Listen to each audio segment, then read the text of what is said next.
Hello friends, welcome back to our channel. నేను మీ స్వర్ణ. ఈరోజు ఊతప్పం ఎలా తయారు చేయాలో చూద్దామా ఫ్రెండ్స్.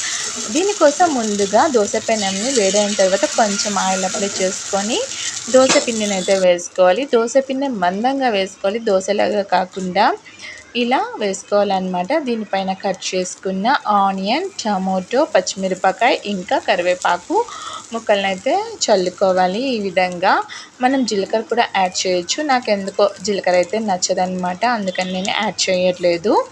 యాక్చువల్గా అయితే జీలకర్ర కూడా యాడ్ చేస్తారు. ఎంత కలర్ఫుల్గా ఉందో కదా, నాకైతే చాలా ఇష్టము ఊతప్పం అయితే.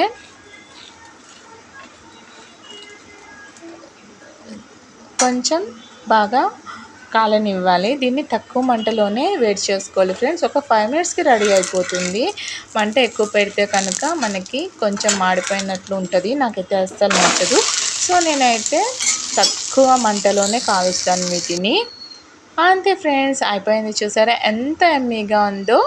దీన్ని తినేయడమే నాకైతే చాలా ఇష్టం. వీడియో నచ్చినట్లయితే please like, share and subscribe. Don't forget to click the bell icon. Thank you for watching friends.